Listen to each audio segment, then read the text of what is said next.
Tuwang-tuwa ako kapag 12:00 ng tanghali ang pasok ko nung nasa elementarya ako. Ang dami ko kasi nagawa sa umaga.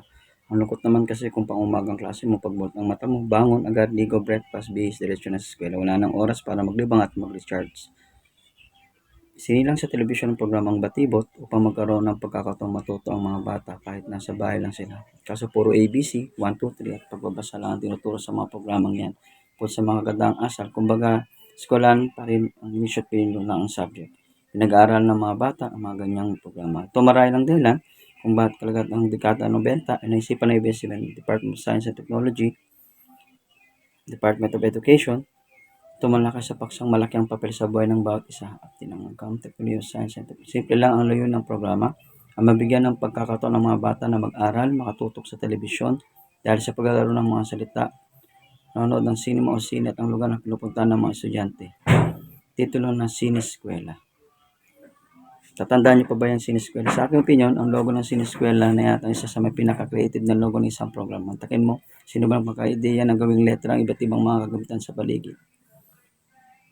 Maging letter S, rolyo ng film, crayon, lapis, lumang bersyon, letter E, isang machine gear, letter S, calculator, letter W, kidlat o boltahe, sa pang letter E, karakter na malapakman, letter L, shape ruler, ang A, isang maliit na telebisyon.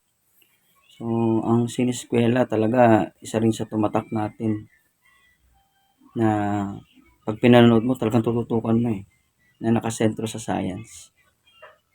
Pati yung mga experiment, pinapakita doon. Mag-e-enjoy ka din Kasi, biruin mo habang pinapanood mo, susundan mo lang yung mga ginagawa doon sa sineskwela, matututo ka na ng iba't ibang experiment. At nakafocus din sila sa science.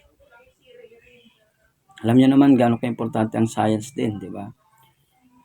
Sabi nga, tayo na sa sineskwela, tuklasin natin ang siyensya. Yung mga tatanda kong lyrics ng sineskwela na yan.